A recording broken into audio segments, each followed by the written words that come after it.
ஆமாடா, நாங்க கூலிங்க தான். ஆனா 18 பேர் இல்ல, 19. எனக்காக உயிரே கொடுக்கிறவங்க, மூட்டை தூக்கி தூக்கி காப்பு காய்ச்சின கையுங்க. எடா கொக்கி கண்ணா, திருப்பி நான் உனக்கு அதே சொல்றேன்.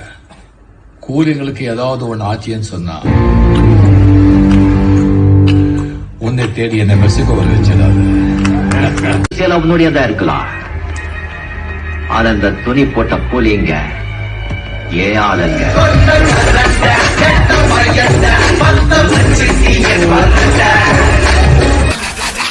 Kuli baba.